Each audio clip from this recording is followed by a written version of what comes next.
So measures of central tendency. So इस topic में हम डिस्कस करेंगे सेंट्रल टेंडेंसी के बारे में कि सेंट्रल टेंडेंसी क्या होता है। So measures of central tendency combination होता है टू वर्ड्स का, जो कि मेजर्स और सेंट्रल टेंडेंसी से बना हुआ है। इसका मतलब ये होता है कि एक ऐसा मेथड, एक ऐसा टेंडेंसी में ऐसा का तरीका जिसमें हम किसी भी स्टैटिकल सीरीज का एवरेज वैल्यू फाइंड आउट करते हैं। ये एक मतलब एक मेजर्स होता है जो कि एक किसी भी नंबर्स के मिडिल टर्म्स का हम एवरेज निकालते हैं, उसको बोलते हैं सेंट्रल टेंडेंसी। जो भी स्कोर्स होते हैं वो मिडिल टर्म के डिस्ट्रीब्यूशंस में होते हैं। तो किसी भी परफॉर्मेंस का या ग्रुप का जो भी हम एक स्कोर फाइंड आउट करते हैं तो एक कॉन्साइंस डिस्क्रिप्शन परफॉर्मेंस इसका निकल के आता है। इसका मेन जो अप्रोच होता है वो एड्रेस करता है, कम्युनिकेट करता है ग्राफ्स को लेकर के। एक रियल वर्ल्ड एप्लीकेशन में भी काम करता है, टेबल्स में भी काम करता है और बहुत सारे ग्राफ्स के इन्फॉर्मेशन को प्रेजेंट करने के लिए, डेटा को इन्फॉर्मेशन को एनालाइज करने के लिए, प्रोडक्शन करने के लिए भी हेल्पफुल होते हैं। ये जो आपका जो सेंट्रल टेंडेंसी होता है एक सिंगल वैल्यू एक्सप्लेन करता है कि तुम्हारा जो डेटा है वो सेंटर पोजीशन में सेट हो पा रहा है कि नहीं हो पा रहा है। तो कभी कभी इस मेजर्स को हम सेंट्रल टेंडेंसी या फिर मेजर्स ऑफ सेंट्रल लोकेशंस भी कहते हैं। सो मेजर्स ऑफ सेंट्रल टेंडेंसी जो होता है वो एक स्टैटिकल मॉडल होता है जो रिप्रेजेंट करता है सिंगल वैल्यू और उस डिस्ट्रीब्यूशन को पूरा ही डिस्क्रिप्शन को फाइंड आउट करा। सो सेंट्रल टेंडेंसी हम यहाँ पे 3 टाइप के मेजर्स को रीड करेंगे जो कि हमारा है main, median and mode. First of all central tendency के बारे में बहुत लोगों ने कुछ बातें कही हैं, लाइक फिलोसफर बहुत सारे उन्होंने बोला, लाइक जेपी ग्लिटफोर्ड के अलावा के द्वारा बोला गया है कि an average is a central value of a group of observations और इंडिविजुअल्स। क्लार्क ने कहा है average is an attempt to find one single figure to describe whole of figure. So actually में सेंट्रल टेंडेंसी एक average ही होता है जो किसी नंबर्स का सीरीज का या स्टैटिकल फिगर्स का सीरीज का हम एवरेज फाइंड आउट करते हैं और उस एवरेज से हमें पूरा मिनिमम वैल्यूज़ क्या हो सकता है या फिर उस नंबर का मैक्सिमम वैल्यूज़ क्या हो सकता है वो हमें फाइंड आउट हो जाता है। सो वन बाय वन हम रीड करेंगे कि मीन के बारे में, मीडियन एंड मोड के बारे में, उसके यूजेस एंड उसके कुछ डेफिनेशंस के बारे में। सो मीन जो है वो आपका एक्स बार से डिनोट की जाती है। ये इसको एवरेज भी बोल सकते हैं या फिर अरिथमेटिक मीन भी बोला जा सकता है, जो सिंप्लिसिटी होती है और रिजिट होता है। तो गैरेट ने बोला है द अरिथमेटिक मीन और more simply the mean is a sum of separate scores और measures divide by the numbers. मतलब जो भी आपका नंबर्स है वो सारे को ऐड करके अपॉन जितने नंबर्स उसे डिवाइड करने पे जो आपका वैल्यू आता है वो आपका होता है मीन। इसका जो फाइंड आउट होता है ना, कैलकुलेशंस होता है मीन, मीडियन एंड मोड का, मैं आपको इसका प्रॉपर वीडियो बना के आपको जल्दी ही अपलोड करने वाली हूँ कि calculations of mean, median and mode, how to find mean, how to find mode and median. So इस वीडियो को एंड तक ज़रूर दिखेगा, एंड में मैं आपको कैलकुलेशंस बताऊँगी। सो इसका जो फॉर्मूला होता है वो m वन मीडियन हो गया इस अपॉन सम x अपॉन n, जहाँ पे x जो है आपका बता रहा है सेट ऑफ नंबर, जितने नंबर्स है कितने एवरेज आपके कैलकुलेशंस करके आ रहे हैं upon the numbers of measure, कितने नंबर्स हैं, मेजर्स हैं। नेक्स्ट जो है हमारा कैरेक्टरिस्टिक्स की, मीन का कैरेक्टरिस्टिक्स क्या होता है, तो ये मोस्ट रिलायबल होता है कैलकुलेशंस करने के लिए, एक्यूरेसी प्रोवाइड कराती है, सेंसिटिव होती है कुछ एक्सट्रीम स्कोर्स के लिए, एल्जेब्रिक होती है और इसका ये एक स्क्वीड डिस्ट्रीब्यूशंस पे लेस रिलायबल होता है मीन मीडियन से। इसका यूजेस जो होता है वो रिलायबल होता है, अर्थमेटिक कॉम्पिटिशन्स के लिए हेल्पफुल होता है, सिमेट्रिकल होता है और जब भी हमें सेंटर ऑफ ग्रेविटी की अगर हम बात कर रहे होते हैं तो इसमें हमारा मीन में काम हो जाता है। तो 3 टाइप ऑफ मीन हम जानते हैं, arithmetic mean, geometric mean and harmonic mean.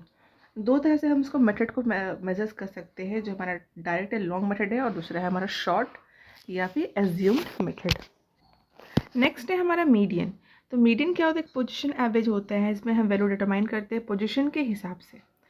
तो कॉलिन ने कहा है the middle value is a distribution below and above which lies value with equal total frequencies of probability. Means अगर मान लीजिए अगर पास 5 नंबर हैं तो उधर का 3, इधर का उधर का 2, उधर का 2, बीच में जो एक बच गया वो आपका हो गया मीडियन।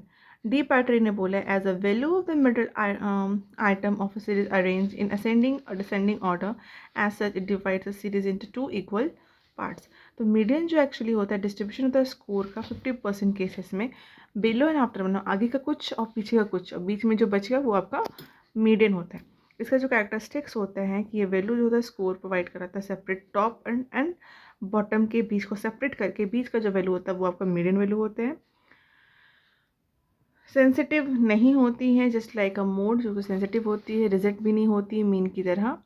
सिंप्लिसिटी होती है, एक्सट्रीम स्कोर्स में कुछ पे इफेक्ट नहीं करता, जबकि मोड में आपका एक्सट्रीम स्कोर्स में अफेक्ट करता है। Easy to compute and understand, इसको समझना काफ़ी आसान होता है। रिप्रेजेंटेटिव ज़्यादा होता है और मेजर्स जो होता है कभी कभी अनइक्वल आ सकते हैं। सो इसका यूजेस जो होता है वो मिड पॉइंट डिस्ट्रीब्यूशंस को फाइंड आउट करने में हेल्पफुल होता है, रिलायबल भी होता है, ज़्यादा लंबा नहीं होता है, ये स्पेसिफिक होता है और कहीं भी हम परसेंटाइल्स के लिए भी हेल्पफुल होते हैं। सो नेक्स्ट है हमारा मोड को हम रिप्रेजेंट करते हैं जेड से। ये एक फ्रिक्वेंटली अकरिंग स्कोर है डिस्ट्रीब्यूशन का। इसमें भी एवरेज ही होता है सीरीज़ का, जो कि एक्सट्रीम स्कोर्स उसको अफेक्ट नहीं करता है और इसे फ्रीक्वेंसीज के थ्रू फाइंड आउट कर सकते हैं। इसमें बहुत सारे अलग अलग मेथड्स होते हैं मोड्स को फाइंड करने के, लाइक होता है पहला inspection method, grouping method, empirical relation method. तो मैक्सिमम जो कंसिडरेशन होता है स्केल में वो आपका होता है मोड। तो इसको फाइंड आउट हम कर सकते हैं ट्रू मोड, मतलब जो मोड होता है is equal to 3 median minus 2 mean. मतलब कि जो मोड हमको फाइंड करना है तो पहले हमको मीडियन भी फाइंड करना होगा, मीडियन का वैल्यू फाइंड करना होगा, मीन का वैल्यू भी फाइंड करना होगा। तो 3 को हम मीडियन का वैल्यू से मल्टीप्लाई करेंगे और मीन के वैल्यू को 2 से मल्टीप्लाई करेंगे, दोनों के इक्वल को हम माइनस कर देंगे तो हमारा मोड निकल जाएगा। सो नेक्स्ट इस कैरेक्टरिस्टिक के बारे में अगर हम बात करें तो ये नेचुरल फ्रिक्वेंसी जो है इसको बार बार इसकी अकरिंग होती हैं। डिस्ट्रीब्यूशन हो सकता है वो मोर देन वन मोड हो सकता है। क्रूड मोड होता है, अंडरस्टैंड करना ज़्यादा आसान होता है, like inspection upon observation. Affect नहीं होते एक्सट्रीम स्कोर से। यूजेस जो होता है आपका वो क्विक होता है, अप्रॉक्सीमेटली होता है, रिक्वायर्ड होता है सेंट्रल टेंडेंसी के मेजर्स के लिए। इन्फो जो होता है वो टिपिकल केसेस में कभी कभी ज़रूरत होती भी नहीं भी होती है। Multi modal and by model cases में डिफ़िकल्ट होता है फाइंड करना, ठीक है। Can not be determined for unequal class of interval. अगर क्लास इंटरवल अगर अनइक्वल है तो भी मोड को फाइंड करना थोड़ा कभी कभी डिफ़िकल्ट हो जाता है और अलजेब्रिक ट्रीटमेंट इसमें नहीं होता। जस्ट लाइक अलजेब्रिक सिस्टमेटिक आपका मोड में होता है, सॉरी मीन में होता है, वो मोड में अवेलेबल नहीं होता है। तो कुछ हम लिमिटेशंस के बारे में बात करते हैं। अगर हम कुछ लिमिटेशंस के बारे में बात करें तो मीन जो है वो सेंसिटिव होते हैं एक्सट्रीम वैल्यूज़ में और अच्छी नहीं होती, स्क्यू डिस्ट्रीब्यूशन के लिए बिल्कुल भी सही नहीं होती मीन के केस में। मीडियन की बात करें एक्सट्रीम वैल्यूज से ज़्यादा फ़र्क नहीं, बहुत ज़्यादा फ़र्क पड़ता है पर बहुत ज़्यादा फ़र्क नहीं पड़ता है, और जो लेस प्रिसाइज होता है मीन से लार्ज डाटा के लिए। और मोड में जो होता है वो यूनिक होता है कंटिन्यूस डाटा के लिए और एक्सट्रीम वैल्यूज बिल्कुल अफेक्ट नहीं करता है। Now next topic is measures of variability.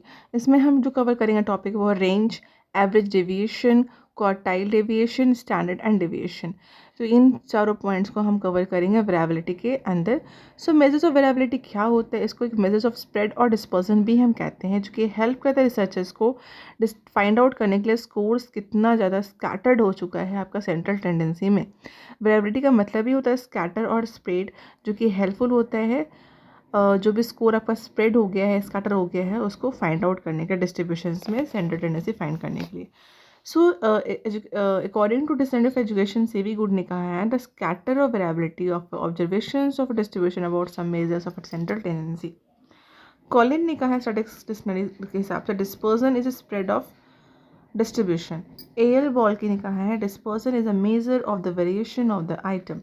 Brooks and Dicks ने कहा है dispersion or spread is a degree of the scatter of variations of the variables about a central value.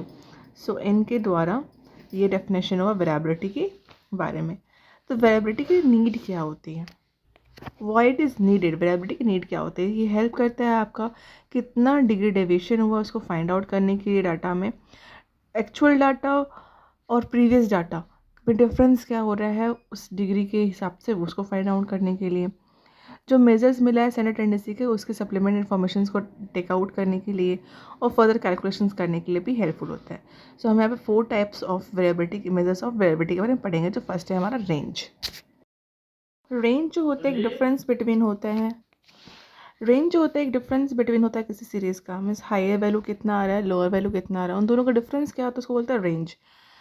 सो ये central tendency का बहुत important एक part होते हैं जो मेज़र करता है वैराइटीज़ को और आइडिया बताता है कि ऑब्जर्वेशंस कितना ज़्यादा लोअर वैल्यू और डिविजन्स कितने हो रहे हैं वैल्यूज़ में. So difference between highest and lowest score in distribution is a range. इसको हम रेंज बोलते हैं. इसके यूजेस के बारे में बात करें तो बहुत सिंपल होता है कैलकुलेट करने के लिए और तुरंत ही डेटा का इन्फॉर्मेशन हमें प्रोवाइड करके देता है. लिमिटेशंस की बात करें तो थोड़ा सेंसिटिव होता है और डिस्ट्रीब्यूशन वैल्यूज़ में थोड़ा सा कभी कभी कंसिडर नहीं करते हैं. तो रेंज हम फाइंड कर सकते हैं highest value minus lowest value या score is equal to range. Next जो है हमारा वो है क्वार्टाइल डेविएशन. इसको हम क्यू से डोनेट करते हैं. इसमें जो 50% केसेस में होता है मैडम क्वार्टाइल डेविएशन जो होता है 1/4 पे काम करता है. ये स्केल जो डिवाइड होता है, जो भी हमारा सीरीज होता है उसका 1/4 पार्ट या 50% उसको होता है क्वार्टाइल डेविएशन होता है. मतलब 1/4 क्वार्टर होता है ना, क्वार्टर 1/4. सो क्वार्टाइल 1/4 पार्ट जो सीरीज का होता है वो क्वार्टाइल डेविएशन होता है. इसकी मेरिट्स जो होती है वो सिंपल होता है, कैलकुलेट करना इजी होता है, ट्रस्ट वर्थी भी होता है, ओपन एंड क्लास इंटरवल पे काम कर सकता है. ये गुड इंडेक्स होता है स्कोर डेंसिटी फाइंड करने के लिए. अफेक्ट बिल्कुल नहीं करता है एक्सट्रीम स्कोर्स के लिए. डिमेरिट की बात करें तो अलजेब्रिक एक्सप्रेशन इसमें पॉसिबल नहीं हो पाते हैं. डिस्टेंस लंबे लंबे कैलकुलेशंस के लिए भी थोड़ा सा ईजी डिफ़िकल्ट होता है ये. सो ये हो गया हमारे डिमेरिट्स. नेक्स्ट जो है वो हमारा है average deviation.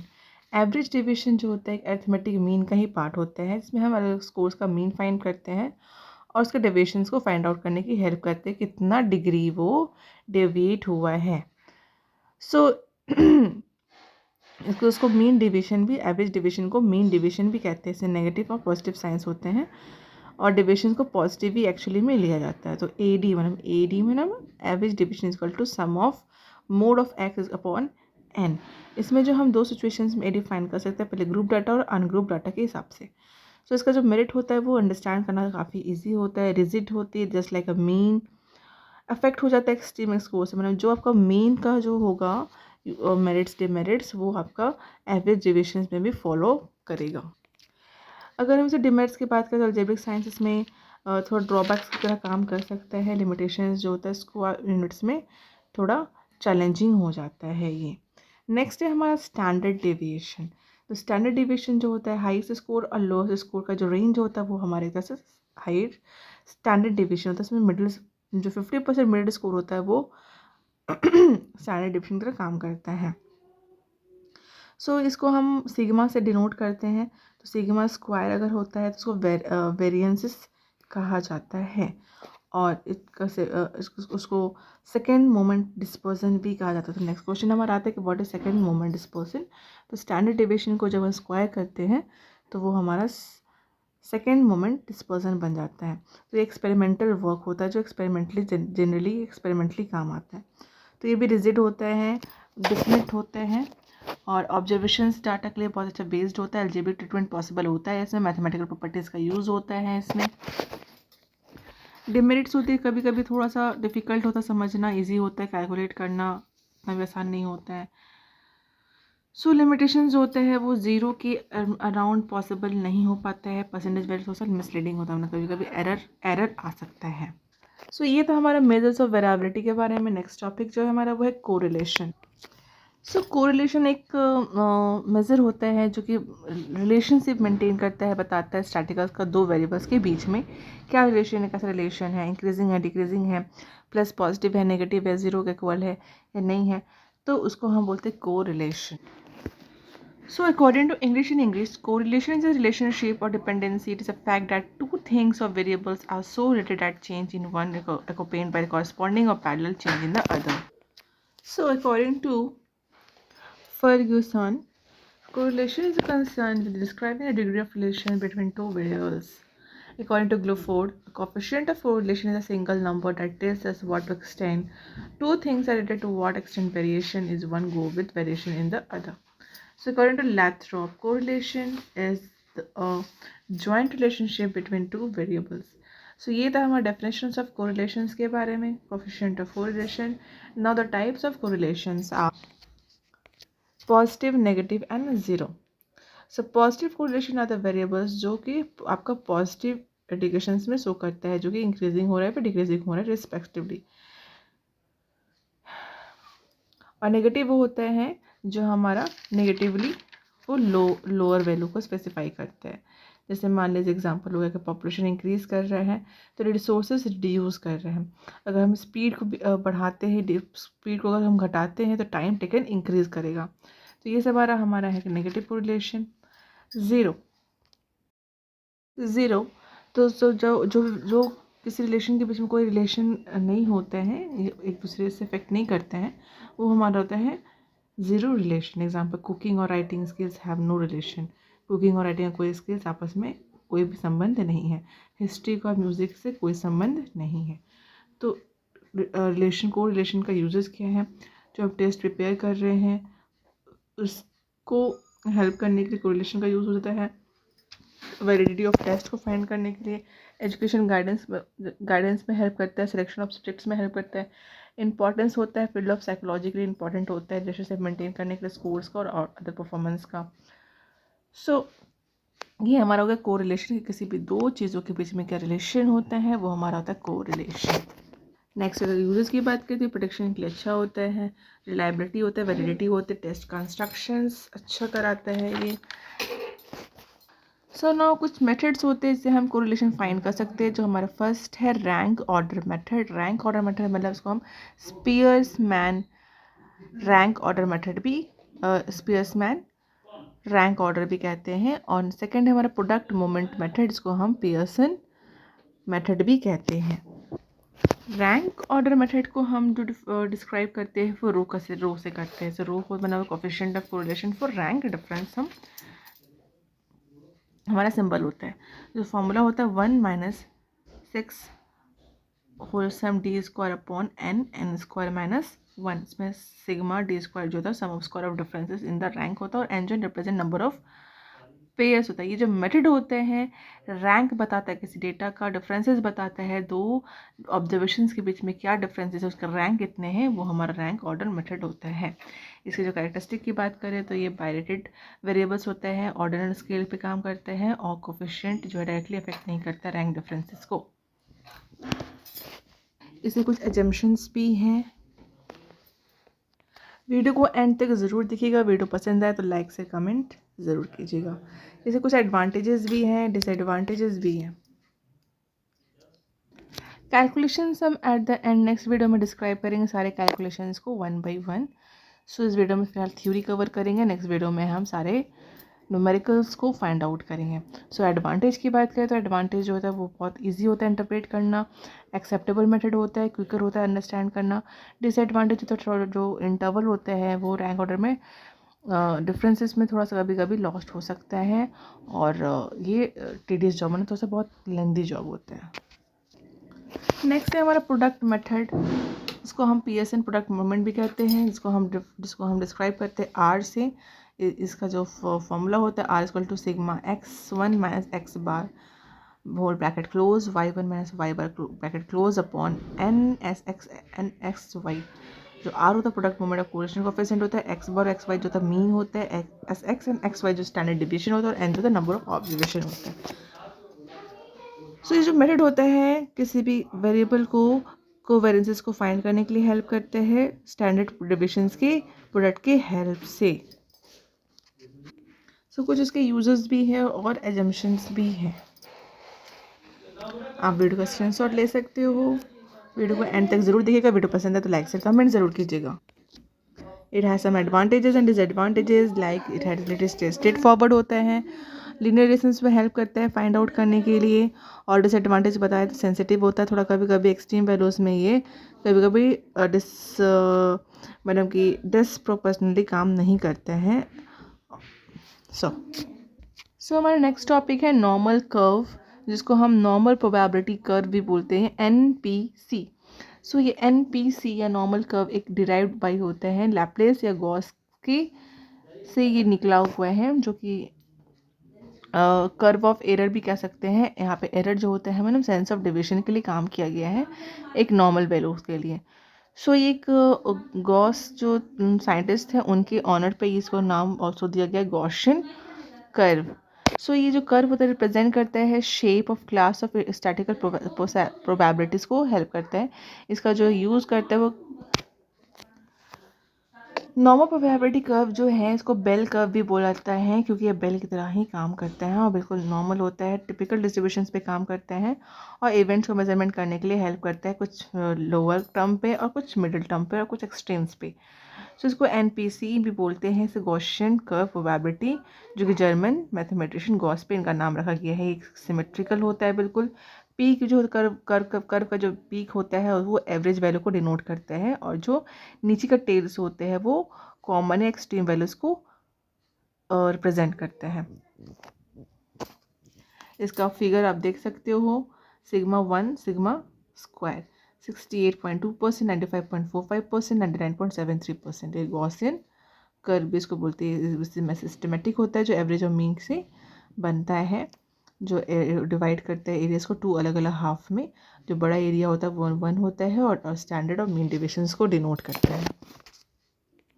So according to कुछ डेफिनेशंस है, according to professor Ronald Fisher, कि नॉर्मल प्रोबेबिलिटी कर्व जो है known as Gaussian distribution, a bell shaped curve that present a continuous probability distribution.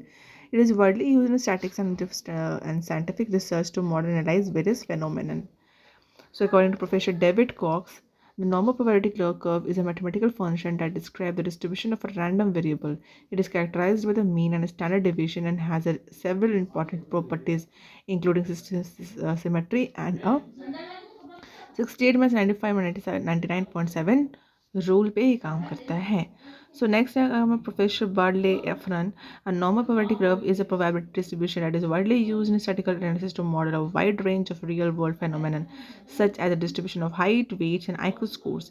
It is continuous distribution that is symmetric around its mean and has a bell-shaped curve.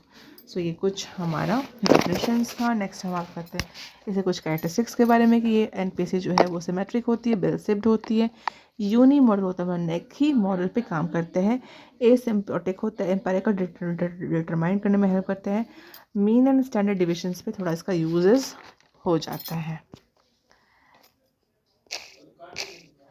Next जो है some more characteristics are there, you can take a screenshot.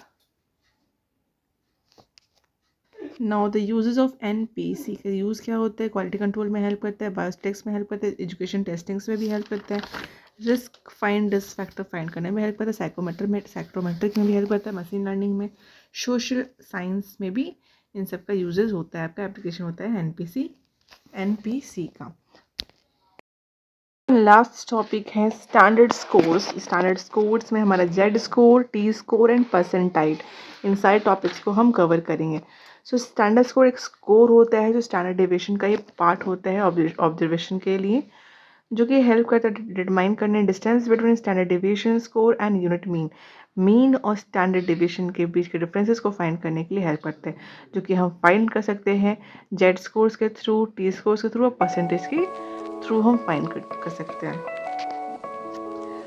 Z equal to X minus mu upon sigma. Z यहाँ पे standard score है, mu mean है and sigma is standard deviation. इसका जो uses होते हैं वो स्टूडेंट के एनालॉगस के काम करता है, रिस्क असेसमेंट में हेल्प करता है, हेल्थ एंड मेडिसिन में काम करता है, IQ टेस्ट एंड बिहेवियर को टेस्ट करने के लिए काम आता है, प्रोडक्ट क्वालिटी को हेल्प करने के लिए, चेक करने के लिए भी काम आता है। So it has some advantages and disadvantages too. Comparability बहुत अच्छी होती है, अंडरस्टैंडिंग होती है और आउटकम को भी इंटरप्रेट हम कर सकते हैं। डिसएडवांटेज की बात करें तो लॉस ऑफ डिटेल्स हो सकता है, इसमें मिस इंटरप्रेट भी हो सकता है। तो नेक्स्ट हमारा Z स्कोर है। Z स्कोर जो होते हैं रॉ डाटा जो होता है उसको कन्वर्ट करते हैं स्टैंडर्ड फॉर्म में, इसको हम कहते हैं Z स्कोर। तो इसको हम फाइंड कर सकते हैं Z is equal to X minus mu upon sigma. So next हमारा है T score. So T score होता है subtraction of individual standard deviation from individual mean and dividing by the result of sample standard deviation by the sample size को हम बोलते हैं T score is equal to